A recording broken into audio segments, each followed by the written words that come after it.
ರಚಿತಾಳ ಕೋಣೆ. ರಚಿತಾ ಹೆದರಿಕೆಯಿಂದ ಅವನನ್ನು ದೂರ ಸರಿಸ್ತಾಳೆ ಮತ್ತು ತನ್ನ ಸೀರೆಯನ್ನು ಸರಿಪಡಿಸ್ಕೊಳ್ತಾ ಹೊರಗೆ ಹೋಗೋದಕ್ಕೆ ಪ್ರಯತ್ನಿಸ್ತಾಳೆ. ಆದರೆ ಅಗ್ನಿವರ್ಮ ಅವಳನ್ನ ಹಿಂದಿನಿಂದ ಇಟ್ಕೊಂಡು ಹೇಳ್ತಾನೆ, ನೀನು ನನ್ನಿಂದ ಯಾಕೆ ದೂರ ಓಡ್ತಾ ಇದೆಯಾ? ರಚಿತಾ ಗಾಬರಿಯಿಂದ ಹೇಳ್ತಾಳೆ, ನೀವು ಏನು ಮಾಡಬೇಕು ಅಂತಿದ್ದೀರೋ ಅದಕ್ಕೆ ನಾನು ತಯಾರಿಲ್ಲ. ದಯವಿಟ್ಟು ನನ್ನ ಹೋಗೋದಕ್ಕೆ ಬಿಡಿ. ನನಗೆ ಅದೆಲ್ಲ ಮಾಡೋದಕ್ಕೆ ಸ್ವಲ್ಪವೂ ಇಷ್ಟ ಇಲ್ಲ. ದಯವಿಟ್ಟು ಹೋಗೋದಕ್ಕೆ ಬಿಡಿ. ಇದನ್ನು ಕೇಳಿ ಅಗ್ನಿವರ್ಮ ಯಾವುದೇ ಭಾವನೆ ಇಲ್ಲದೆ ಅವಳನ್ನು ನೋಡಿ ಹೇಳ್ತಾನೆ, if I don't do this how will I have A baby? ನಾನು ಇದನ್ನು ಮಾಡದಿದ್ರೆ ನನಗೆ ಮಗು ಹೇಗೆ ಸಿಗುತ್ತೆ? ಇದನ್ನು ಕೇಳಿ ಅವಳು ಇನ್ನೂ ಜೋರಾಗಿ ಅಳೋದಕ್ಕೆ ಶುರು ಮಾಡ್ತಾಳೆ. ಅವಳು ಅಳೋದನ್ನು ನೋಡಿ ಅಗ್ನಿವರ್ಮ ತನ್ನ ಬಿಸಿ ಉಸಿರನ್ನು ಅವಳ ಕತ್ತಿನ ಮೇಲೆ ಬಿಡ್ತಾ ಅವಳ ಹೊಟ್ಟೆಯನ್ನು ಹಿಡ್ಕೊಂಡು ಹೇಳ್ತಾನೆ, ನಿನ್ನ ಅಮ್ಮ ಅಪ್ಪ ತಂಗಿ ಮನೆಯಲ್ಲಿ ಯಾಕಿಲ್ಲ ಅಂತ ನಿನಗೆ ಅನ್ನಿಸ್ತಿದೆಯಾ? ನಾನು ಅವರನ್ನು ಕಿಡ್ನ್ಯಾಪ್ ಮಾಡಿದ್ದೀನಿ. ಅದು ಕೂಡ ನಿನ್ನ ತಪ್ಪುಗಳಿಂದಲೇ. ನಾನು ನಿನ್ನ ಹತ್ತಿರ ಬರೆಯೋದಕ್ಕೆ ಪ್ರಯತ್ನಿಸಿದಾಗಲೆಲ್ಲ ನೀನು ಬೇಕಂತಲೇ ದೂರ ಹೋಗ್ತೀಯ. ಇದು ನನಗೆ ಸ್ವಲ್ಪವೂ ಇಷ್ಟ ಇಲ್ಲ. ನನಗೆ ಯಾವುದೇ ಬೆಲೆ ತೆತ್ತಾದರೂ ಮಗು ಬೇಕು. ಆ ಮಗುವನ್ನು ನಮ್ಮ ತಾತನಿಗೆ ಕೊಡಬೇಕು. ಆದರೆ ನೀನು ನನಗೆ ನಿನ್ನ ಹತ್ತಿರ ಬರೋದಕ್ಕೂ ಅವಕಾಶ ಕೊಡ್ತಾ ಇಲ್ಲ. ಬರೀ ದೂರನೇ ಓಡೋಗ್ತಾ ಇದೆಯಾ? ಈಗ ಹೇಳಿ ಅಗ್ನಿವರ್ಮ ಏನೂ ಹೇಳದೆ ಅವಳನ್ನು ಬಿಟ್ಬಿಡ್ತಾನೆ ಮತ್ತು ಬಾಗಿಲು ತೆಗೆದು ಹೊರಗೆ ಬರ್ತಾನೆ. ಇತ್ತ ರಚಿತಾ ಅಗ್ನಿವರ್ಮ ಹೇಳಿದ್ದನ್ನು ನೆನಪಿಸ್ಕೊಳ್ತಾಳೆ. ತನ್ನ ಅಮ್ಮ ಅಪ್ಪನನ್ನು ಕಿಡ್ನ್ಯಾಪ್ ಮಾಡಿದ್ದಾನೆ ಅಂತ ತಿಳಿದ ತಕ್ಷಣ ಅವಳು ಹೆದರಿ ಅಗ್ನಿವರ್ಮನ ಹಿಂದೆ ಓಡಿ ಬರ್ತಾಳೆ. ಅಗ್ನಿವರ್ಮ ಲಿವಿಂಗ್ ರೂಮ್ಗೆ ಬಂದು ಒಬ್ಬ ರಾಜನಂತೆ ಸೋಫಾದ ಮೇಲೆ ಕಾಲು ಹಾಕ್ಕೊಂಡು ಕೂತ್ಕೊಳ್ತಾನೆ. ರಿಮೋಟ್ ತೆಗೆದುಕೊಂಡು ಟಿ ವಿ ಆನ್ ಮಾಡ್ತಾನೆ. ಕರೆಂಟ್ ಇರಲಿಲ್ಲ, ಆದರೆ ಅವನು ಟಿ ವಿ ಆನ್ ಮಾಡಿದ ತಕ್ಷಣ ಅದು ಆನ್ ಆಗುತ್ತೆ. ಅದನ್ನು ನೋಡಿ ಅವಳು ಇನ್ನೂ ಗಾಬರಿ ಆಗ್ತಾಳೆ. ಟಿ ವಿಯಲ್ಲಿ ನೋಡಿ ಅವಳು ಕಿರ್ಚ್ತಾಳೆ, ಬೇಡ ಅಮ್ಮ ಅಪ್ಪ, ಕೀರ್ತನ, ನೀವು ಅವ್ರ ಜೊತೆ ಏನು ಮಾಡಿದ್ದೀರಾ? ಅವಳು ಅಳುತ್ತಾ ಕಿರ್ಚ್ತಾಳೆ. ಯಾಕಂದರೆ ಟಿ ವಿಯಲ್ಲಿ ಒಂದು ಕಾರ್ ಕಾಣಿಸ್ತಿತ್ತು. ಅದರೊಳಗೆ 3 ಜನರಿದ್ದರು. ಅವರ ಐಡೆಂಟಿಟಿ ಕಾರ್ಡ್ಗಳು ಅವಳು ಸ್ಪಷ್ಟವಾಗಿ ನೋಡ್ತಾ ಇದ್ಳು. ತನ್ನ ಅಮ್ಮ ಅಪ್ಪ ಮತ್ತು ತಂಗಿಯನ್ನು ನೋಡಿ ಅವಳು ಅಳುತ್ತಾ ಕೆಳಗೆ ಕೂತು ಅಗ್ನಿವರ್ಮನ ಕಾಲನ್ನು ಹಿಡ್ಕೊಂಡು ಹೇಳ್ತಾಳೆ, ನಾನು ನಿಮ್ಮ ಕಾಲಿಗೆ ಬೀಳ್ತೀನಿ. ನನ್ನ ಅಮ್ಮ ಅಪ್ಪನಿಗೆ ಏನೂ ಮಾಡಬೇಡಿ. ಅವ್ರನ್ನ ಬಿಟ್ಬಿಡಿ. ಅವ್ರು ನಿಮಗೇನು ತೊಂದರೆ ಕೊಟ್ಟಿಲ್ಲ. ದಯವಿಟ್ಟು ಅವ್ರನ್ನ ಬಿಡಿ. ನಾನು ಕೈ ಮುಗಿತೀನಿ, ಕಾಲು ಹಿಡಿತೀನಿ. ನೀವು ಏನು ಹೇಳ್ತೀರೋ ಅದನ್ನು ನಾನು ಮಾಡ್ತೀನಿ. ದಯವಿಟ್ಟು ಅವ್ರನ್ನ ಬಿಡಿ. ನಾನು ನಿಮ್ಮ ಹತ್ತಿರ ಬರೋದಕ್ಕೆ ಕೂಡ ತಯಾರಿದ್ದೀನಿ. ನಾನು ನಿಮ್ಮನ್ನು ತಡೆಯೋದಿಲ್ಲ. ನೀವು ನನ್ನ ಜೊತೆ ಏನು ಬೇಕಾದರೂ ಮಾಡಬಹುದು. ನನ್ನನ್ನು ಸಾಯಿಸಬೇಕು ಅನಿಸಿದ್ರೆ ಸಾಯಿಸ್ಬಿಡಿ. ನಾನು ಏನೂ ಮಾಡಲ್ಲ. ನಿಮ್ಮನ್ನು ಸ್ವಲ್ಪನೂ ತಡೆಯಲ್ಲ. ಅವಳಷ್ಟು ಧೈರ್ಯವಾಗಿ ಅಳೋದನ್ನು ನೋಡಿ ಅಗ್ನಿವರ್ಮ ಮೆಲ್ಲಗೆ ಅವಳ ಕೂದಲನ್ನು ಸವರ್ತಾನೆ ಮತ್ತು ಪಕ್ಕದ ಟೇಬಲ್ ಮೇಲಿದ್ದ ಅರಳಿದ ತಾವರೆ ಹೂವನ್ನು ಎತ್ಕೊಳ್ತಾನೆ. ಆ ಹೂವನ್ನು ಅವಳ ಕಿವಿ ಹತ್ತಿರ ಮೂಡಿಸ್ತಾನೆ. ಅವಳ ಕೂದಲನ್ನು ನೋಡ್ತಾ ಅವಳ ಹತ್ತಿರ ಬಾಗಿ ಕೂದಲಿನ ಸುಗಂಧ ತಗೋತಾ ಹೇಳ್ತಾನೆ, ನಿನ್ನನ್ನು ನೀನು ತಯಾರು ಮಾಡ್ಕೋ, ರೂಮಿಗೆ ಹೋಗು. ನಾನು ಈಗಲೇ ಬರ್ತೀನಿ. ಒಂದು ಮುಖ್ಯವಾದ ಕೆಲಸ ಇದೆ. ನೀನು ನಾನು ಹೇಳಿದ ಎಲ್ಲ ಮಾತನ್ನು ಕೇಳಿದ್ರೆ ನಿನ್ನ ಅಮ್ಮ ಅಪ್ಪ ಮತ್ತು ತಂಗಿ ಎಲ್ಲರೂ ಸುರಕ್ಷಿತವಾಗಿ ಮನೆಗೆ ಬರ್ತಾರೆ. ಇದನ್ನು ಕೇಳಿ ಅವಳು ಅಳ್ತಾ ಸರಿ ಅಂತಾಳೆ. ಆಮೇಲೆ ಮೆಲ್ಲಗೆ ಎದ್ದು ರೂಮಿಗೆ ಹೋಗಿ ಬೆಡ್ ಮೇಲೆ ಕೂತು ಅಳ್ತಾಳೆ. ಸ್ವಲ್ಪ ಹೊತ್ತಿನ ನಂತರ ಆ ರಾಕ್ಷಸ ಒಳಗೆ ಬರ್ತಾನೆ. ಅವನನ್ನು ನೋಡಿ ಅವಳು ಇನ್ನೂ ಹೆದರಿ ತನ್ನ ಸೆರಗನ್ನು ಕೈಯಿಂದ ತಿರ್ಸ್ತಾಳೆ. ಅದನ್ನು ನೋಡಿ ಅಗ್ನಿವರ್ಮ ಕೆಳಗೆ ಬಾಗಿ ಅವಳ 2 ಹೆಗಲ ಮೇಲೆ ಕೈ ಇಟ್ಟು ಅವಳನ್ನು ಎಬ್ಬಿಸ್ತಾನೆ. ಅವಳು ಕೂಡ ಎದ್ದು ನಿಂತು ಅಗ್ನಿವರ್ಮನನ್ನು ನೋಡ್ತಾಳೆ. ಮರುಕ್ಷಣವೇ ಅವಳು ಮುಖ ತಗ್ಗಿಸ್ಕೊಳ್ತಾಳೆ.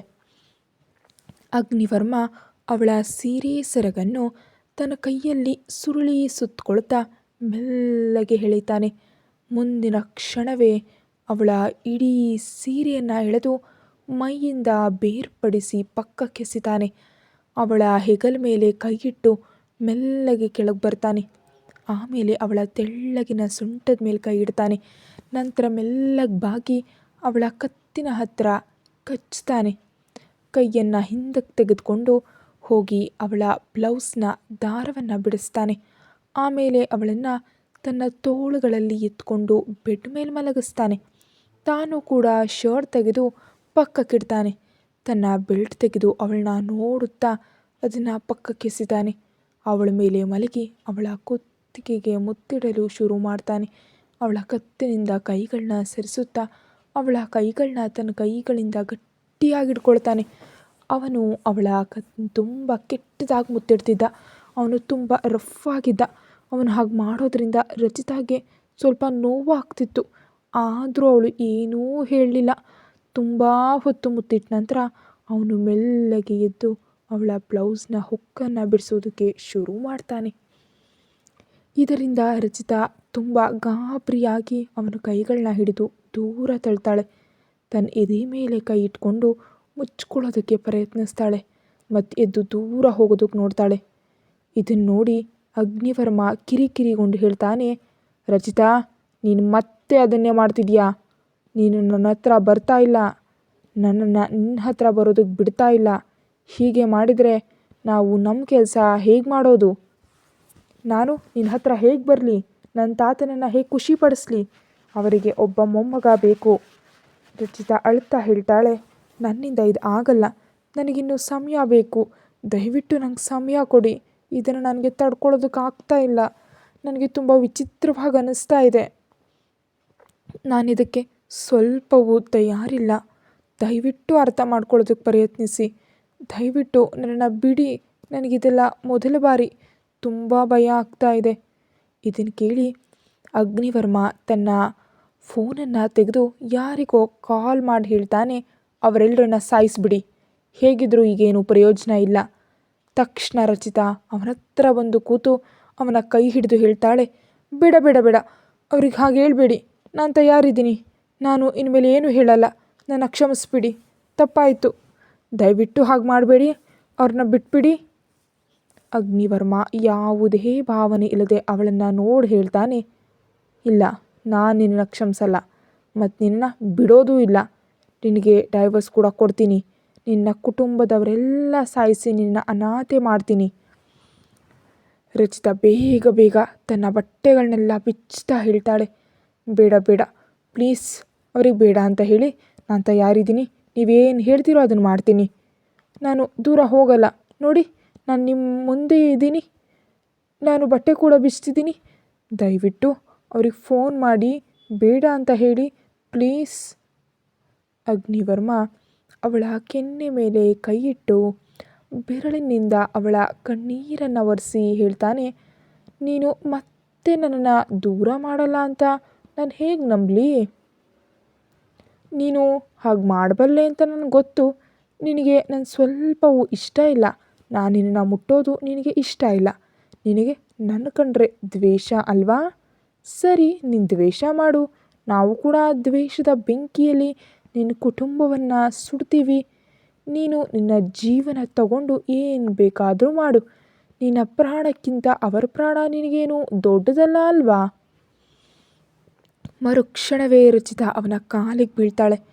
ಅವನ ಮಡಿಲಲ್ಲಿ ತಲೆ ಇಟ್ಟು ಅಳುತ್ತಾ ಹೇಳ್ತಾಳೆ, ನನ್ನ ಕ್ಷಮಿಸಿ. ನಾನು ತಯಾರಿದ್ದೀನಿ. ಇನ್ಮೇಲೆ ದೂರ ಹೋಗಲ್ಲ. ಅದೆಲ್ಲವನ್ನ ನಾನು ಸಹಿಸ್ಕೊಳ್ತೀನಿ. ನಾನು ಏನೂ ಹೇಳಲ್ಲ. ನೀವೇನು ಮಾಡಬೇಕು ಅಂದ್ಕೊಂಡಿದ್ದೀರೋ ಅದನ್ನು ಮಾಡಿ. ನಾನು ಮಾತು ಕೊಡ್ತೀನಿ, ಈ ಬಾರಿ ನಿಜವಾಗ್ಲೂ ನಾನು ತಡೆಯಲ್ಲ. ದಯವಿಟ್ಟು ಫೋನ್ ಮಾಡಿ ನನ್ನ ಅಮ್ಮ ಅಪ್ಪ ಮತ್ತು ತಂಗಿಯನ್ನು ಬಿಡೋದಕ್ಕೆ ಹೇಳಿ ಪ್ಲೀಸ್. ಅಗ್ನಿವರ್ಮ ಅವಳ ಕೈ ಹಿಡಿದು ಎಬ್ಬಿಸಿ ತನ್ನ ಪಕ್ಕದಲ್ಲಿ ಕೂರಿಸ್ಕೊಂಡು ಯಾರಿಗೋ ಫೋನ್ ಮಾಡಿ ಹೇಳ್ತಾನೆ, ಸರಿ, ಅವರನ್ನು ಹೋಗೋದಕ್ಕೆ ಬಿಡಿ. ಹೀಗೆ ಹೇಳಿ ಅವನು ಫೋನ್ ಪಕ್ಕಕ್ಕಿಷ್ಟು ಅವಳ ಎರಡೂ ಹೆಗಲ ಮೇಲೆ ಕೈ ಇಟ್ಟು ಮೆಲ್ಲಗೆ ಅವಳನ್ನು ಮಲಗಿಸ್ತಾನೆ. ತಾನು ಕೂಡ ಅವಳ ಜೊತೆ ಮಲಗಿ ಅವಳ ಮುಖವನ್ನು ತನ್ನ ಹತ್ತಿರ ಎಳ್ಕೊಂಡು ತುಟಿಗಳಿಗೆ ಮುತ್ತಿಡ್ತಾನೆ. ಈ ಬಾರಿ ರಚಿತಾ ಅಳಲಿಲ್ಲ.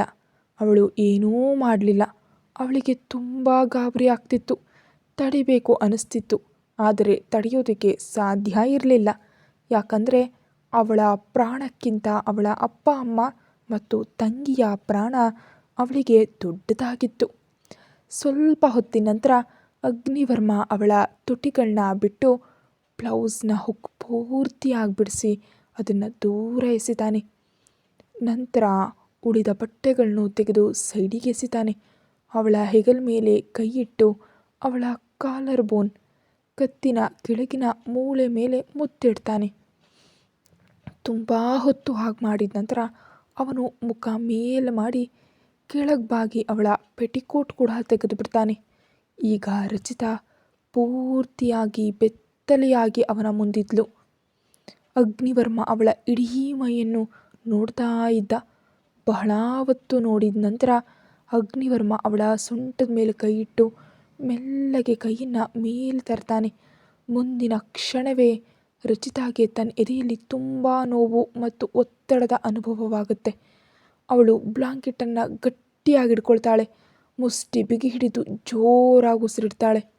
ಅದನ್ನು ನೋಡಿ ಅಗ್ನಿವರ್ಮನಿಗೆ ಇನ್ನೂ ಉದ್ರೇಕ ಆಗುತ್ತೆ. ಅವನು ತನ್ನ ಪ್ಯಾಂಟ್ ತೆಗೆಯೋದಕ್ಕೆ ಹೋಗುವಾಗ ಸಡನ್ನಾಗಿ ರಚಿತಾಳನ್ನು ನೋಡ್ತಾನೆ. ರಚಿತಾಳ ಕಣ್ಣಲ್ಲಿ ನೀರಿತ್ತು. ಅದು ಸುರಿಯೋದಕ್ಕೆ ಸಿದ್ಧವಿತ್ತು. ಅವಳು ಅದನ್ನು ತಡೆಯೋದಕ್ಕೆ ಪ್ರಯತ್ನಿಸ್ತಾ ಇದ್ಲು. ಆದರೆ ಎಷ್ಟೊತ್ತು ತಡೆಯೋದಕ್ಕೆ ಸಾಧ್ಯ? ಮರುಕ್ಷಣವೇ ಅವಳ ಸುಂದರ ಕಣ್ಣುಗಳಿಂದ ಮಳೆಯ ಹನಿಗಳಂತೆ ಕಣ್ಣೀರು ಸುರಿಯೋದಕ್ಕೆ ಶುರುವಾಗಿತ್ತು. ಅದು ಕಣ್ಣೀರಿನಂತೆ ಇರಲಿಲ್ಲ, ಮುತ್ತುಗಳು ಉದುರ್ತಿರುವಂತೆ ಇತ್ತು. ಅದನ್ನು ನೋಡಿ ಅಗ್ನಿವರ್ಮ ಅವಳ ಕೆನ್ನೆ ಸವರಿ ಕಣ್ಣೀರು ಒರೆಸ್ತಾನೆ. ಅವಳ ಹಣೆಗೆ ಮುತ್ತಿಟ್ಟು ಹೇಳ್ತಾನೆ, stop crying and this pain will go away after some time. ಅಳೋದು ನಿಲ್ಲಿಸು, ಸ್ವಲ್ಪ ಸಮಯದ ನಂತರ ಈ ನೋವು ಹೊರಟು ಹೋಗುತ್ತೆ. ಈಗ ಹೇಳಿ ಅವನು ಮತ್ತೆ ಅವಳ ಇಡೀ ಮೈಗೆ ಮುತ್ತಿಡೋದಕ್ಕೆ ಶುರು ಮಾಡ್ತಾನೆ. ಅವಳ ಮೈಗೆ ಮುತ್ತಿಡ್ತಿರುವಾಗ ಅವನ ಗಮನ ಅವಳ ಎದೆಯ ಹತ್ರ ಇದ್ದ ಒಂದು ಗುರುತಿನ ಮೇಲೆ ಹೋಗುತ್ತೆ. ಅವನು ಆ ಗುರುತನ್ನು ಹೇಗೆ ತಾನೇ ಮರೆಯೋದಕ್ಕೆ ಸಾಧ್ಯ? ಅದು ಗುಂಡು ತಗುಲಿದ ಗುರುತಾಗಿತ್ತು. ಯಾಕಂದರೆ ಅವನೇ ಅಲ್ವಾ ಆ ಗುಂಡು ತಗುಲಿದಾಗ ಕಾಪಾಡಿದ್ದು. ಅವಳು ಅವತ್ತು ಎಷ್ಟು ಮುಗ್ಧೆ, ಎಷ್ಟು ಶಾಂತ ಸ್ವಭಾವದ ಹುಡುಗಿಯಾಗಿದ್ಲು. ಅವಳು ಅಷ್ಟು ಸುಲಭವಾಗಿ ಅವನನ್ನು ಹೇಗೆ ಮರೆತು ಹೋದ್ಲು? ಅಗ್ನಿವರ್ಮ ಅವಳನ್ನು ಮರೆತಿರಲಿಲ್ಲ, ಆದರೆ ಇವಳು ಅವನನ್ನು ಮರೆತಿದ್ಲು. ಇದು ನೆನಪಾಗಿ ಅವನಿಗೆ ಮನಸ್ಸಿನಲ್ಲೇ ಕೋಪ ಬರುತ್ತೆ, ಆದರೆ ಮುಖದಲ್ಲಿ ತೋರಿಸಲ್ಲ. ಅವನ ಮುಖದಲ್ಲಿ ಯಾವಾಗಲೂ ಆ ತಣ್ಣನೆಯ ಭಾವನೆ ಇರ್ತಿತ್ತು. ಇವತ್ತಿನವರೆಗೆ ಅವನು ನಕ್ಕಿದ್ದೂ ಇಲ್ಲ, ಹತ್ತಿದ್ದೂ ಇಲ್ಲ. ಅವನ ಮುಖ ನೋಡಿ ಅವನು ದುಃಖದಲ್ಲಿದ್ದಾನೋ ಅಥವಾ ಕೋಪದಲ್ಲಿದ್ದಾನೋ ಅಂತ ಯಾರಿಗೂ ತಿಳಿತಾ ಇರಲಿಲ್ಲ. ರಚಿತಾ ಮೆಲ್ಲಗೆ ತನ್ನಂತಾನು ಸರಿಪಡಿಸಿಕೊಳ್ಳಲು ಪ್ರಯತ್ನಿಸ್ತಾಳೆ. ಆದರೆ ಅಗ್ನಿವರ್ಮ ಮತ್ತೆ ಅವಳ ಕೂದಲನ್ನು ಹರಡಿಬಿಡ್ತಾನೆ. ಅವಳ ಕಿವಿ ಹತ್ರ ಬಿಸಿ ಉಸಿರು ಬಿಡುತ್ತಾ ಆಳವಾದ ಧ್ವನಿಯಲ್ಲಿ ಹೇಳ್ತಾನೆ, ನೌ ಯು ಫೀಲ್ ಪೇಯ್ನ್. ಈಗ ನಿನಗೆ ನೋವಾಗುತ್ತೆ. ಇದನ್ನು ಕೇಳಿ ರಚಿತಾ ತುಂಬ ಗಾಬರಿಯಾಗಿ ಕಣ್ಮುಚ್ಕೊಳ್ತಾಳೆ ಮತ್ತು ತಾನು ತಯಾರಿದ್ದೀನಿ ಅನ್ನುವಂತೆ ತಲೆ ಆಡಿಸ್ತಾಳೆ. ಅದನ್ನು ನೋಡಿ ಅಗ್ನಿವರ್ಮ ಸೀರಿಯಸ್ ಆಗಿ ಅವಳ ಸೊಂಟವನ್ನು ಗಟ್ಟಿಯಾಗಿ ಹಿಡ್ಕೊಳ್ತಾನೆ. ಅಷ್ಟರಲ್ಲಿ ಹೊರಗೆ ಜೋರಾಗಿ ಮಿಂಚು ಮಿಂಚುತ್ತೆ ಮತ್ತು ಗಾಳಿ ಬೀಸುತ್ತೆ. ರೂಮ್ನಲ್ಲಿದ್ದ ಮೇಣದ ಬತ್ತಿ ಆರು ಹೋಗುತ್ತೆ.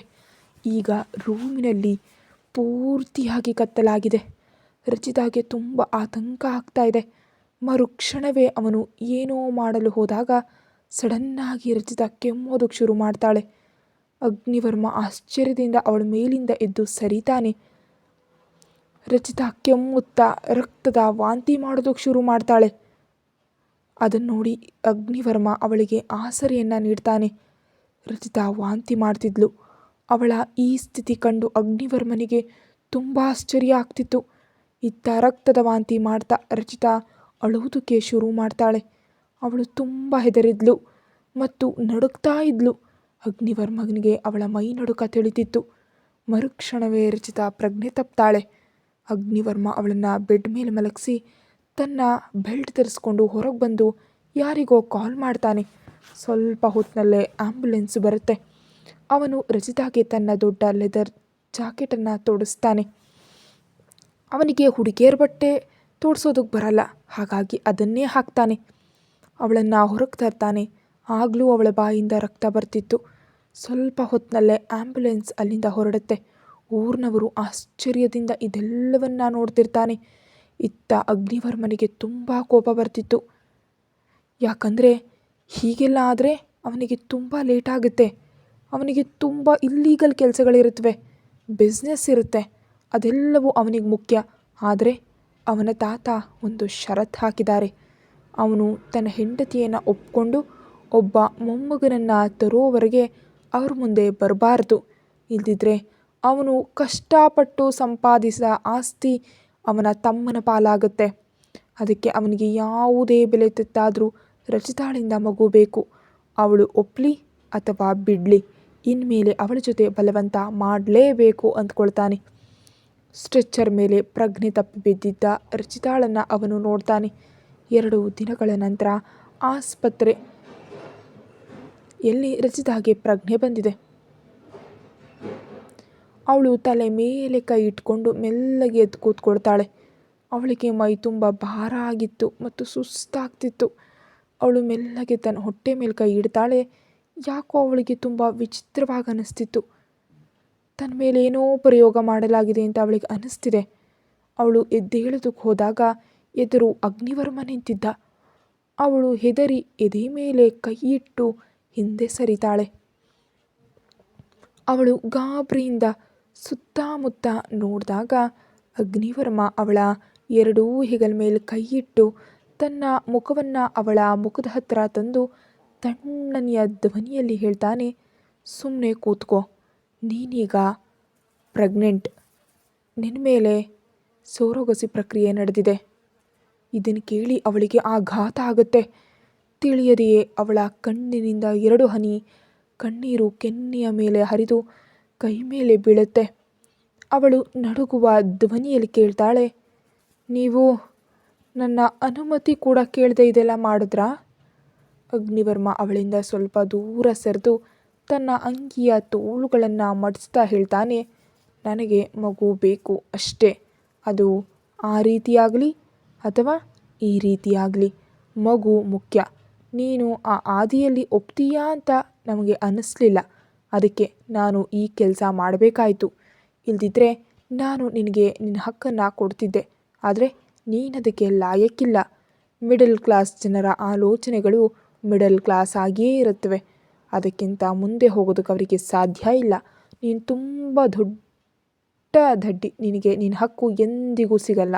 ನಮ್ಮ ಮಗು ಸಿಕ್ಕಿದ ಮೇಲೆ ಅದನ್ನು ತಗೊಂಡು ನಾನು ಹೊರಟು ಹೋಗ್ತೀನಿ. ಆದರೆ ನಿನ್ನನ್ನು ಬಿಡುಗಡೆ ಮಾಡಲ್ಲ. ಇದು ನಿನಗೆ ಶಿಕ್ಷೆ. ಅವನ ಮಾತು ಕೇಳಿ ರಚಿತಾಳ ಜೀವ ನಡುಗು ಹೋಗುತ್ತೆ. ಅವಳು ತನ್ನ ಹೊಟ್ಟೆ ಮೇಲೆ ಕೈ ಇಟ್ಕೊಂಡು ಹೇಳ್ತಾಳೆ, ಆದರೆ ನೀವು ನನ್ನ ಪರ್ಮಿಷನ್ ತಗೋಬೇಕಿತ್ತು. ನೀವು ನನ್ನ ಜೊತೆ ತುಂಬ ತಪ್ಪು ಮಾಡಿದ್ದೀರಿ. ಅಗ್ನಿವರ್ಮ ಅವಳ ಗಲ್ಲ ಹಿಡಿದು ಮುಖ ಮೇಲ್ ಮಾಡಿ ಹೇಳ್ತಾನೆ, ನನಗೆ ನಿನ್ನ ಕ್ಷಮೆ ಬೇಕಾಗಿಲ್ಲ. ನಿನ್ನ ಕ್ಷಮೆಯನ್ನು ನಿನ್ನ ಹತ್ತಿರವೇ ಇಟ್ಕೋ. ನನಗೆ ನನ್ನ ಮಗು ಬೇಕು. ಅದನ್ನು ನೀನು ಬೇಗ ಕೊಡಬೇಕು ಅಷ್ಟೇ. ಈಗ ಹೇಳಿ ಅವನು ಟೇಬಲ್ ಮೇಲಿದ್ದ ಮಾತ್ರೆ ಮತ್ತು ನೀರು ಕೊಟ್ಟು ಹೇಳ್ತಾನೆ, ಮಾತ್ರೆ ತಗೋ. ನೀನು ಚೆನ್ನಾಗಿರಬೇಕು. ಆಗಲೇ ನಮ್ಮ ಮಗು ಆರೋಗ್ಯವಾಗಿರುತ್ತೆ. ನಮ್ಮ ಮಗುವಿಗೆ ಯಾವುದೇ ತೊಂದರೆ ಆಗೋದು ನನಗಿಷ್ಟ ಇಲ್ಲ. ನಿನಗೇನು ಕಾಯಿಲೆ ಇದೆ ಅಂತ ನನಗೆ ಗೊತ್ತಿಲ್ಲ. ಆದರೆ ನನಗೆ ನಮ್ಮ ಮಗುವಿನ ಬಗ್ಗೆ ಮಾತ್ರ ಚಿಂತೆ ಇದೆ.